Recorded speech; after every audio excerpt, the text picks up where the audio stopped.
The Beetle-Hunter by Arthur Conan Doyle. A curious experience, said the doctor. Yes, my friends, I have had one very curious experience. I never expect to have another, for it is against all doctrines of chances that two such events would befall any one man in a single lifetime. You may believe me or not, but the thing happened exactly as I tell it. I had just become a medical man, but I had not started in practice, and I lived in rooms in Gower Street. The street has been renumbered since then, but it was in the only house which has a bow window, upon the left-hand side as you go down from the Metropolitan Station. A widow named Murchison kept the house at that time, and she had 3 medical students and 1 engineer as lodgers. I occupied the top room, which was the cheapest, but cheap as it was more than I could afford. My small resources were dwindling away, and every week it became more necessary that I should find something to do. Yet I was very unwilling to go into general practice, for my tastes were all in the direction of science, and especially of zoology, towards which I had always a strong leaning. I had almost given the fight up and resigned myself to being a medical drudge for life, when the turning point of my struggles came in a very extraordinary way. One morning I had picked up the Standard and was glancing over its contents. There was a complete absence of news, and I was about to toss the paper down again, when my eyes were caught by an advertisement at the head of the personal column. It was worded in this way: wanted for 1 or more days the services of a medical man. It is essential that he should be a man of strong physique, of steady nerves, and of a resolute nature. Must be an entomologist, coleopterist preferred. Apply in person at 77B Brook Street. Application must be made before 12 o'clock today. Now, I have already said that I was devoted to zoology. Of all branches of zoology, the study of insects was the most attractive to me, and of all insects beetles were the species with which I was most familiar. Butterfly collectors are numerous, but beetles are far more varied and more accessible in these islands than are butterflies. It was this fact which had attracted my attention to them, and I had myself made a collection which numbered some 100 varieties. As to the other requisites of the advertisement, I knew that my nerves could be depended upon, and I had won the weight-throwing competition at the inter-hospital sports. Clearly, I was the very man for the vacancy. Within 5 minutes of my having read the advertisement, I was in a cab, and on my was to Brook Street. As I drove, I kept turning the matter over in my head, and trying to make a guess as to what sort of employment it could be which needed such curious qualifications. A strong physique, a resolute nature, a medical training, and a knowledge of beetles. What connection could there be between these various requisites? And then there was the disheartening fact that the situation was not a permanent one, but terminable from day to day, according to the terms of the advertisement. The more I pondered over it, the more unintelligible did it become. But at the end of my meditations, I always came back to the ground fact that, come what might, I had nothing to lose, that I was completely at the end of my resources, and that I was ready for any adventure, however desperate, which would put a few honest sovereigns into my pocket. The man fears to fail who has to pay for his failure, but there was no penalty which fortune could exact from me. I was like the gambler with empty pockets, who is still allowed to try his luck with the others. Number 77B, Brook Street, was one of those dingy, and yet imposing houses, dun-coloured and flat-faced, with the intensely respectable and solid air which marks the Georgian builder. As I alighted from the cab, a young man came out of the door and walked swiftly down the street. In passing me, I noticed that he cast an inquisitive and somewhat malevolent glance at me, and I took the incident as a good omen, for his appearance was that of a rejected candidate, and if he resented my application, it meant that the vacancy was not yet filled up. Full of hope, I ascended the broad steps and rapped with the heavy knocker. A footman in powder and livery opened the door. Clearly I was in touch with the people of wealth and fashion. "Yes, sir," said the footman. "I came in answer to—" "Quite so, sir," said the footman. "Lord Linchmere will see you at once in the library." Lord Linchmere. I had vaguely heard the name, but could not for the instant recall anything about him. Following the footman, I was shown into a large, book-lined room in which there was seated behind a writing desk a small man with a pleasant, clean-shaven, mobile face and long hair shot with grey, brushed back from his forehead. He looked me up and down with a very shrewd, penetrating glance, holding the card which the footman had given him in his right hand. Then he smiled pleasantly, and I felt that externally at any rate I possessed the qualifications which he desired. "You have come in answer to my advertisement, Dr. Hamilton?" he asked. "Yes, sir." "Do you fulfill the conditions which are there laid down?" I believe that I do. You are a powerful man, or so I should judge from your appearance. I think that I am fairly strong and resolute. I believe so. Have you ever known what it was to be exposed to imminent danger? No, I don't know that I ever have. But you think you would be prompt and cool at such a time? I hope so. Well, I believe that you would. I have the more confidence in you because you do not pretend to be certain as to what you would do in a position that was new to you. My impression is that, so far as personal qualities go, you are the very man of whom I am in search.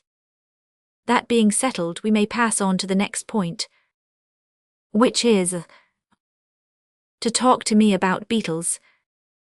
I looked across to see if he was joking, but on the contrary, he was leaning eagerly forward across his desk, and there was an expression of something like anxiety in his eyes. I am afraid that you do not know about beetles, he cried. On the contrary, sir, it is the one scientific subject about which I feel that I really do know something. I am overjoyed to hear it. Please talk to me about beetles. I talked.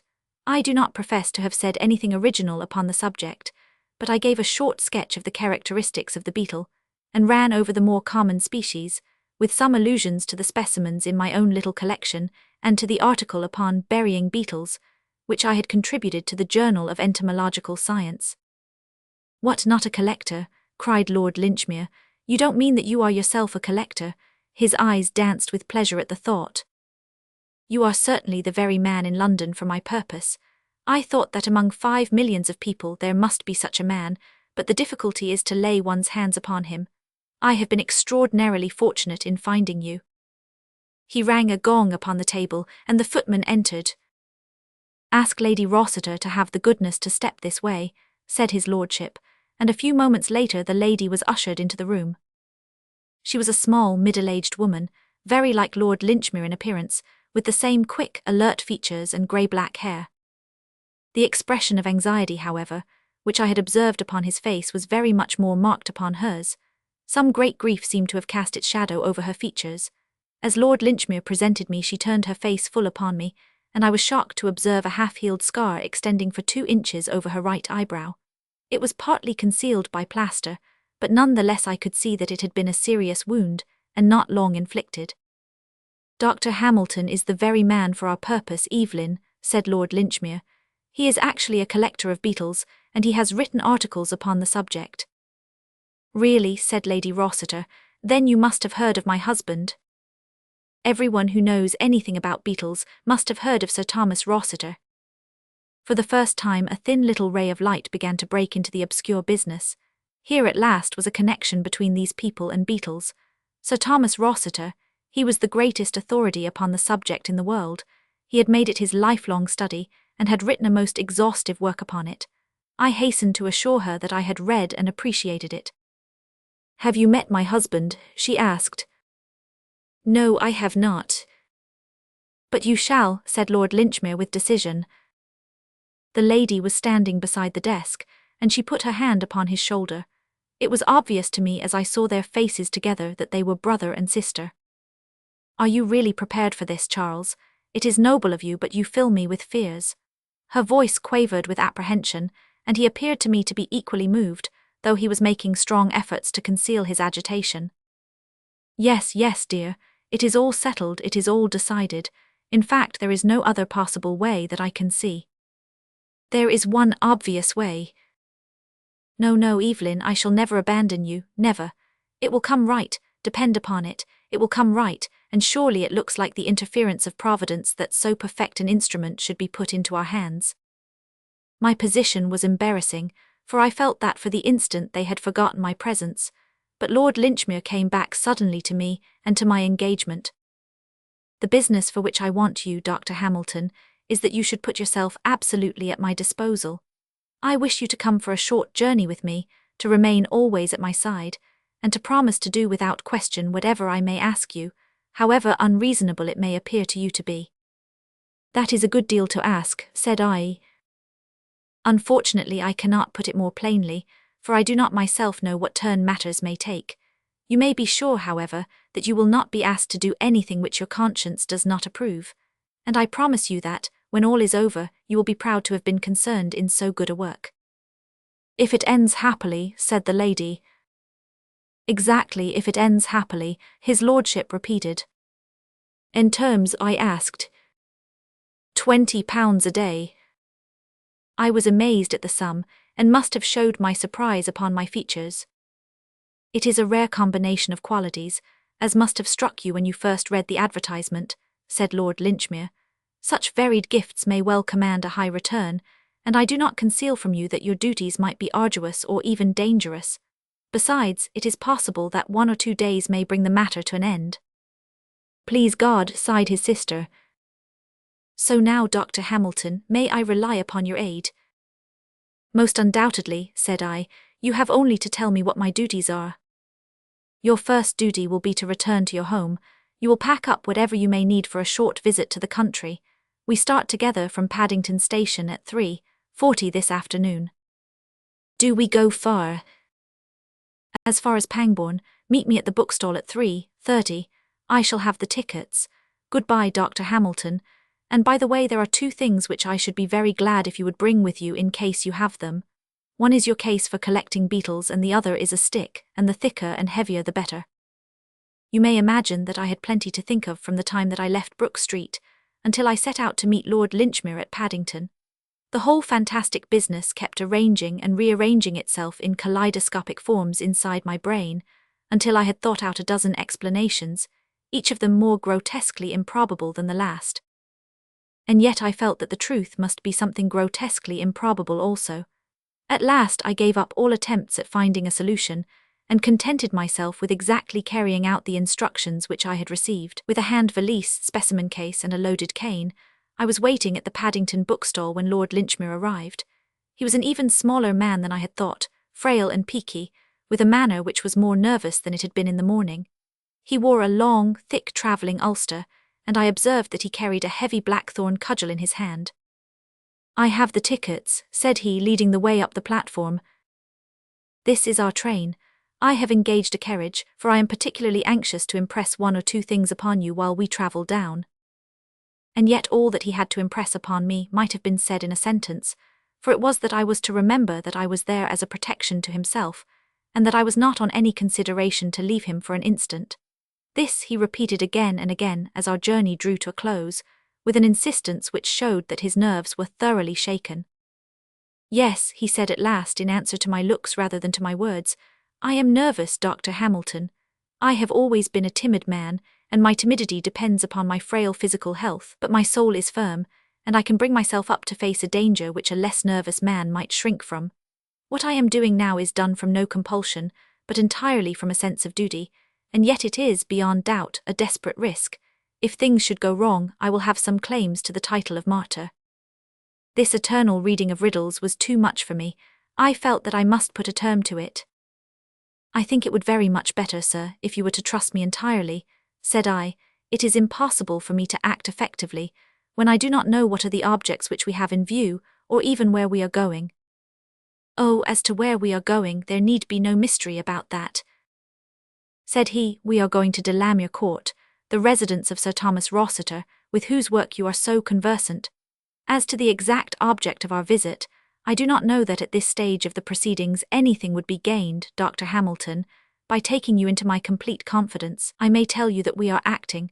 I say we, because my sister, Lady Rossiter, takes the same view as myself, with the one object of preventing anything in the nature of a family scandal. That being so, you can understand that I am loath to give any explanations which are not absolutely necessary. It would be a different matter, Dr. Hamilton, if I were asking your advice. As matters stand, it is only your active help which I need, and I will indicate to you from time to time how you can best give it." There was nothing more to be said, and a poor man can put up with a good deal for £20 a day, but I felt none the less that Lord Linchmere was acting rather scurvily towards me.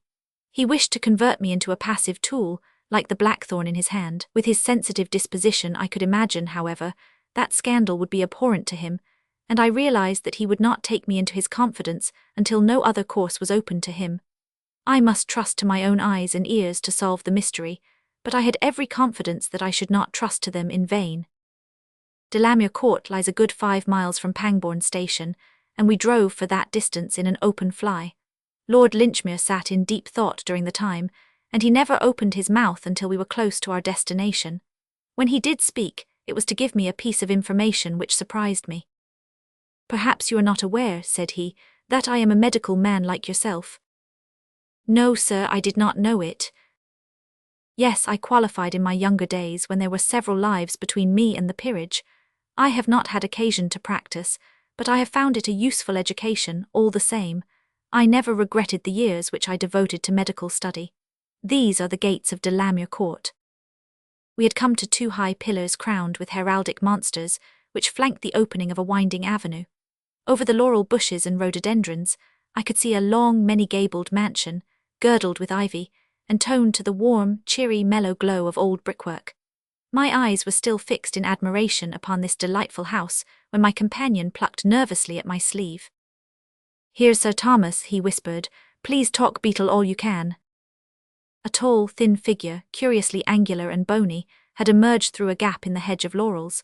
In his hand he held a spud, and he wore gauntleted gardener's gloves. A broad-brimmed, grey hat cast his face into shadow, but it struck me as exceedingly austere, with an ill-nourished beard and harsh, irregular features. The fly pulled up and Lord Linchmere sprang out. "My dear Thomas, how are you?" said he heartily. But the heartiness was by no means reciprocal. The owner of the grounds glared at me over his brother-in-law's shoulder, and I caught broken scraps of sentences, well-known wishes, hatred of strangers, unjustifiable intrusion, perfectly inexcusable. Then there was a muttered explanation, and the two of them came over together to the side of the fly. "Let me present you to Sir Thomas Rossiter, Dr. Hamilton," said Lord Linchmere. "You will find that you have a strong community of tastes." I bowed. Sir Thomas stood very stiffly, looking at me severely from under the broad brim of his hat. "Lord Linchmere tells me that you know something about beetles," said he. "What do you know about beetles?" "I know what I have learned from your work upon the Coleoptera, Sir Thomas," I answered. "Give me the names of the better-known species of the British scarabæi," said he. I had not expected an examination, but fortunately I was ready for one. My answers seemed to please him, for his stern features relaxed. "You appear to have read my book with some profit, sir," said he. "It is a rare thing for me to meet anyone who takes an intelligent interest in such matters. People can find time for such trivialities as sport or society, and yet the beetles are overlooked. I can assure you that the greater part of the idiots in this part of the country are unaware that I have ever written a book at all. I, the first man who ever described the true function of the elytra. I am glad to see you, sir, and I have no doubt that I can show you some specimens which will interest you." He stepped into the fly and drove up with us to the house, expounding to me as we went some recent researches which he had made into the anatomy of the ladybird. I have said that Sir Thomas Rossiter wore a large hat drawn down over his brows. As he entered the hall he uncovered himself, and I was at once aware of a singular characteristic which the hat had concealed. His forehead, which was naturally high, and higher still on account of receding hair, was in a continual state of movement. Some nervous weakness kept the muscles in a constant spasm, which sometimes produced a mere twitching, and sometimes a curious rotary movement, unlike anything which I had ever seen before. It was strikingly visible as he turned towards us after entering the study, and seemed the more singular from the contrast with the hard, steady grey eyes which looked out from underneath those palpitating brows.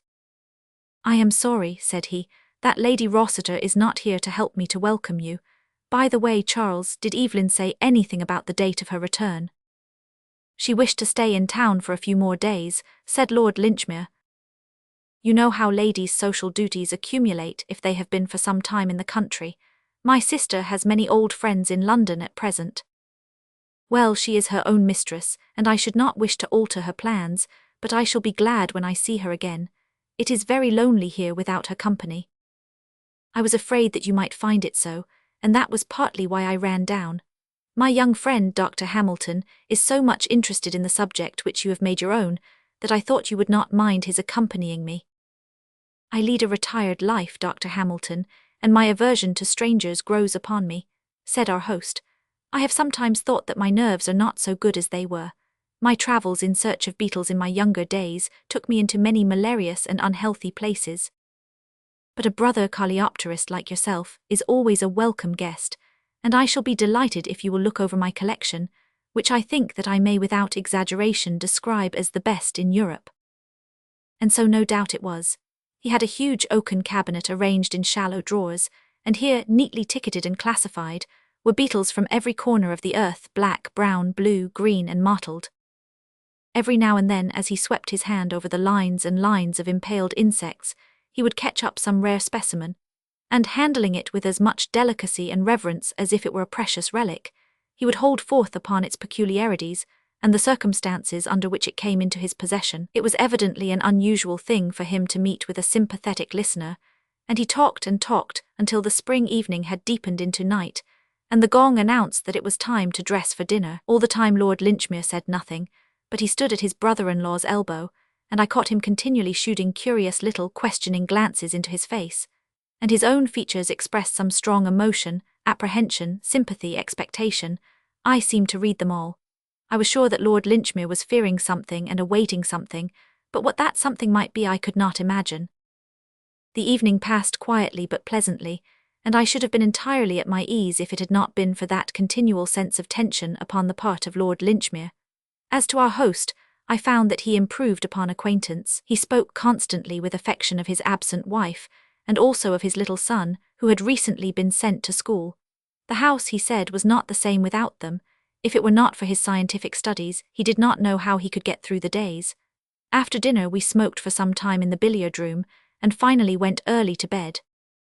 And then it was that, for the first time, the suspicion that Lord Linchmere was a lunatic crossed my mind.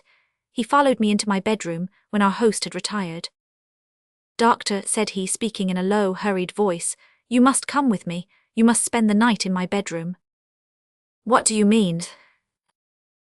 "I prefer not to explain, but this is part of your duties. My room is close by, and you can return to your own before the servant calls you in the morning."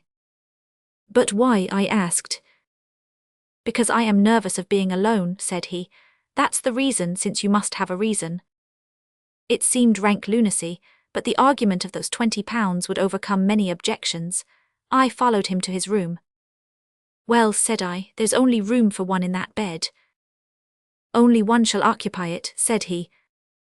"And the other must remain on watch." "Why," said I, "one would think you expected to be attacked." "Perhaps I do." "In that case, why not lock your door?" "Perhaps I want to be attacked." It looked more and more like lunacy. However, there was nothing for it but to submit. I shrugged my shoulders and sat down in the armchair beside the empty fireplace. "I am to remain on watch then," said I ruefully. "We will divide the night. If you will watch until 2, I will watch the remainder." "Very good." "Call me at 2 o'clock then." "I will do so." "Keep your ears open, and if you hear any sounds wake me instantly. Instantly, you hear." "You can rely upon it." I tried to look as solemn as he did. "And for God's sake don't go to sleep," said he, and so, taking off only his coat, he threw the coverlet over him and settled down for the night. It was a melancholy vigil, and made more so by my own sense of its folly. Supposing that by any chance Lord Linchmere had cause to suspect that he was subject to danger in the house of Sir Thomas Rossiter, why on earth could he not lock his door and so protect himself? His own answer that he might wish to be attacked was absurd. Why should he possibly wish to be attacked? And who would wish to attack him? Clearly, Lord Linchmere was suffering from some singular delusion, and the result was that on an imbecile pretext I was to be deprived of my night's rest. Still, however absurd, I was determined to carry out his injunctions to the letter, as long as I was in his employment. I sat, therefore, beside the empty fireplace, and listened to a sonorous chiming clock, somewhere down the passage which gurgled and struck every quarter of an hour. It was an endless vigil. Save for that single clock, an absolute silence reigned throughout the great house. A small lamp stood on the table at my elbow, throwing a circle of light round my chair, but leaving the corners of the room draped in shadow. On the bed Lord Linchmere was breathing peacefully. I envied him his quiet sleep, and again my own eyelids drooped, but every time my sense of duty came to my help, and I sat up, rubbing my eyes and pinching myself with a determination to see my irrational watch to an end. And I did so. From down the passage came the chimes of 2 o'clock, and I laid my hand upon the shoulder of the sleeper. Instantly he was sitting up, with an expression of the keenest interest upon his face. "You have heard something?" "No, sir, it is 2 o'clock." "Very good, I will watch, you can go to sleep." I lay down under the coverlet as he had done, and was soon unconscious. My last recollection was of that circle of lamplight, and of the small, hunched-up figure and strained, anxious face of Lord Linchmere in the centre of it. How long I slept I do not know, but I was suddenly aroused by a sharp tug at my sleeve. The room was in darkness, but a hot smell of oil told me that the lamp had only that instant been extinguished. "Quick, quick," said Lord Linchmere's voice in my ear. I sprang out of bed, he still dragging at my arm.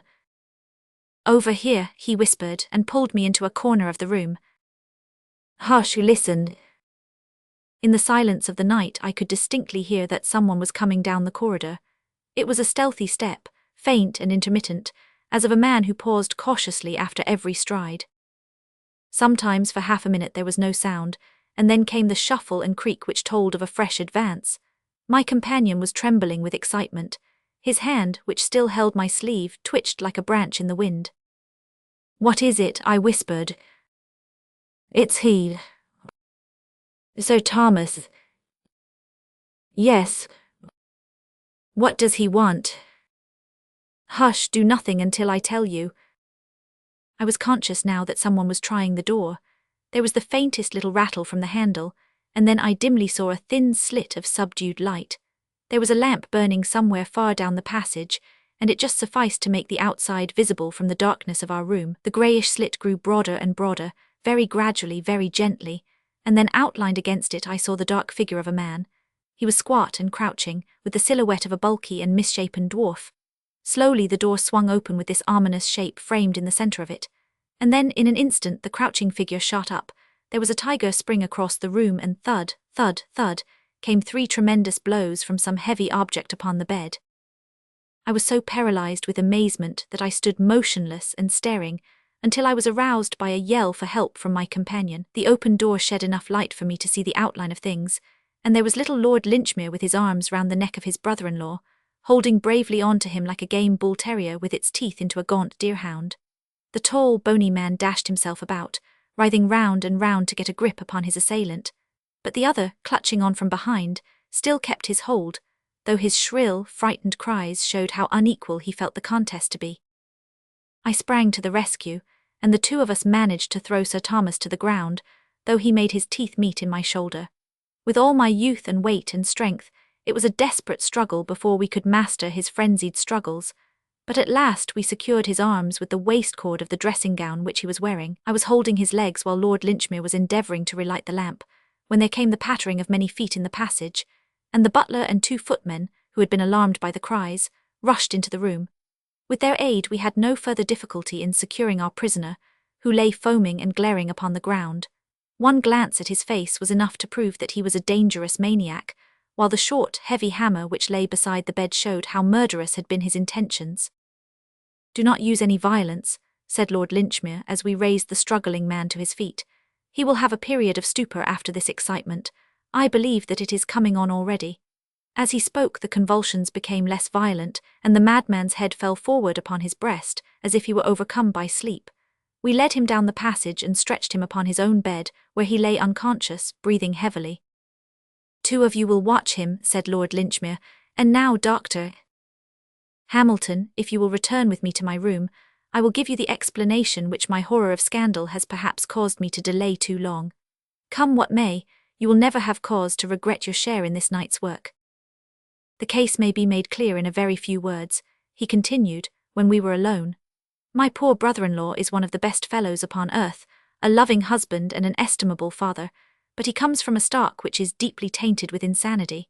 He has more than once had homicidal outbreaks, which are the more painful because his inclination is always to attack the very person to whom he is most attached. His son was sent away to school to avoid this danger, and then came an attempt upon my sister, his wife, from which she escaped with injuries that you may have observed when you met her in London, you understand that he knows nothing of the matter when he is in his sound senses, and would ridicule the suggestion that he could under any circumstances injure those whom he loves so dearly.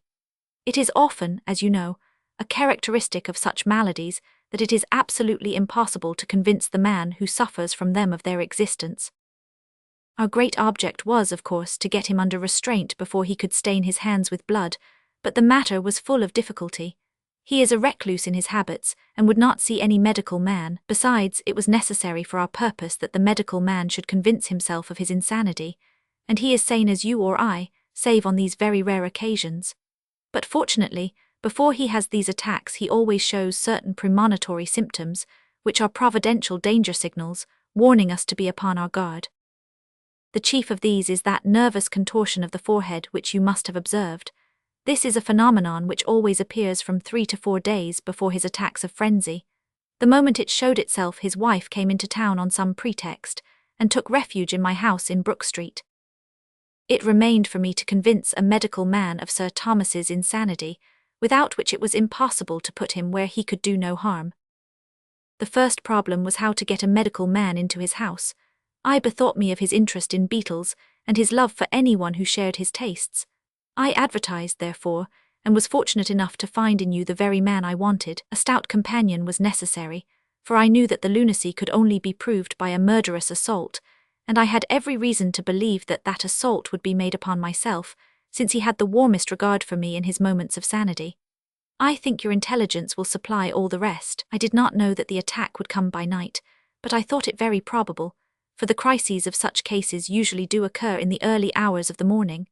I am a very nervous man myself, but I saw no other way in which I could remove this terrible danger from my sister's life. I need not ask you whether you are willing to sign the lunacy papers. Undoubtedly, but 2 signatures are necessary. You forget that I am myself a holder of a medical degree. I have the papers on a side table here, so if you will be good enough to sign them now, we can have the patient removed in the morning. So that was my visit to Sir Thomas Rossiter, the famous Beetle-Hunter, and that was also my first step upon the ladder of success, for Lady Rossiter and Lord Linchmere have proved to be staunch friends, and they have never forgotten my association with them in the time of their need. Sir Thomas is out and said to be cured, but I still think that if I spent another night at Delamere Court, I should be inclined to lock my door upon the inside.